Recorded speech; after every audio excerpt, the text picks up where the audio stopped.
আরে ভাই জানিস, এক ছেলে তার মাকে খুন করে ফ্রিজে রাখছে। কি বলেন ভাই, মাকে খুন করছে? বলেন কি ভাই? ওই ছেলেটা মানুষ নাকি? ওটা তো আস্তে একটা দানব। আচ্ছা তুষার ভাই, এই খবরটা কোথায় দেখছেন? এটা আমি নিউজে দেখলাম, আর এটা তো এখন সোশ্যাল মিডিয়াতে ভাইরাল। কি বলেন ভাই, তাহলে একটু গুগল মারি দেখি। আরে ভাই কি বলস, এখন গুগলে সব খবর থাকে না, এখন সোশ্যাল মিডিয়াতে সবার আগে চলে আসে। তাড়াতাড়ি ফেসবুকে পোস্ট করতে হবে, এই ছেলে মানুষ নাকি দানব, এই ছেলের কঠোর শাস্তি চাই। ভাই তাহলে আপনি পোস্ট করেন, আমি শেয়ার করে দিচ্ছি। ভাই এই পোস্টটা আমি 100 জনকে পাঠাবো, সবাইকে জানাতে হবে। আচ্ছা তোরা যাচাই না করে শেয়ার করবি কেন? খবর ভুল থাকলে? আরে ভাই আমি মিথ্যা বলবো কেন? তোরা কি আমার কথা বিশ্বাস করছ না?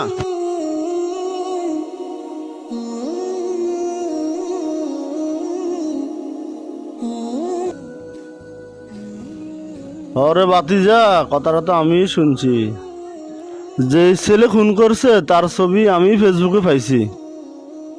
বাবারে দুনিয়া কাকে বিশ্বাস করবো, আজকাল ছেলের হাতে মা খুন, কত বড় জানোয়ার হতে পারে। ঠিক আছে আমি যাই রে, তোরা থাক কেমন।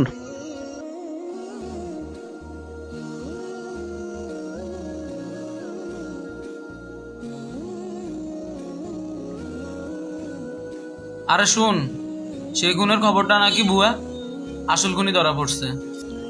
আর কি বলস, কেমনে কি? হাই হাই, কি বলো? আমি তো 100 জনকে শেয়ার করছি, সবাই তো পোস্ট করছে, এখন ছেলেটার কি হবে?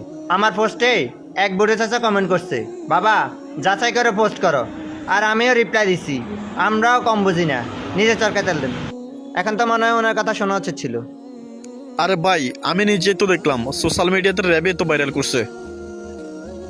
তুষার ভাই, আপনার গুজব ছড়ানোর জন্য ওই ছেলের উপর লোকজনে যা করছে, এখন তার কি হবে? তোরা জানিস যাচাই না করে গুজব ছড়ানো কতটা খারাপ কাজ? সে ছেলেটার জীবন এখন প্রায় শেষ হওয়ার পথে, তোরা এটা কি কাজ করলি? ভাই আমি তো আর জানতাম না।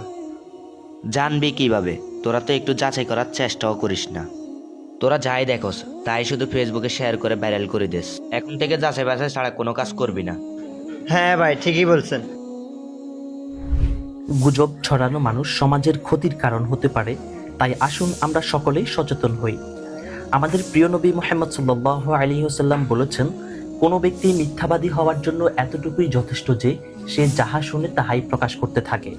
চলুন আমরা সবাই অঙ্গীকারবদ্ধ হই যে যে কোনো তথ্য সঠিক বিশ্লেষণ করা ছাড়া আমরা তা প্রকাশ করব না।